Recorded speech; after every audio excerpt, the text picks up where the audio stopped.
Moi, je vois pas. Je vois rien. Là, oui. Regarde comme elle est belle. Oui. Tu souris, elle est super. Oui. Elle est très bien.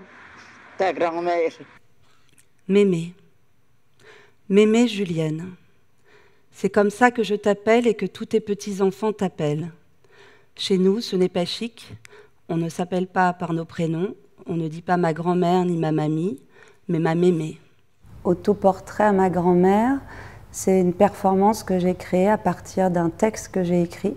Et donc c'est une forme dialoguée, c'est un texte épistolaire.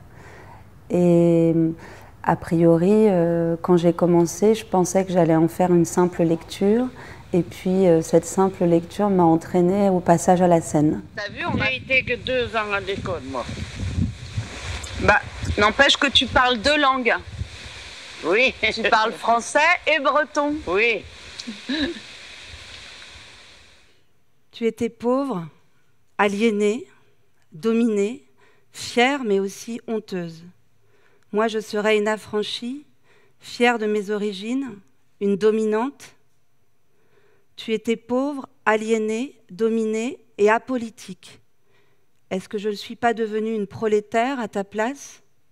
Cette question de l'autoportrait A, c'est une question qu'on me pose souvent, ce que ça veut dire. Et je tente l'articulation entre portrait et autoportrait.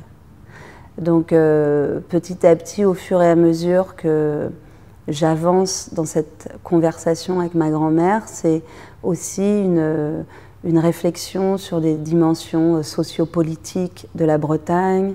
Pas mal de choses tournent autour de, on va dire, de la honte sociale ou de ce qui reste de la perte de la langue maternelle, c'est-à-dire le breton.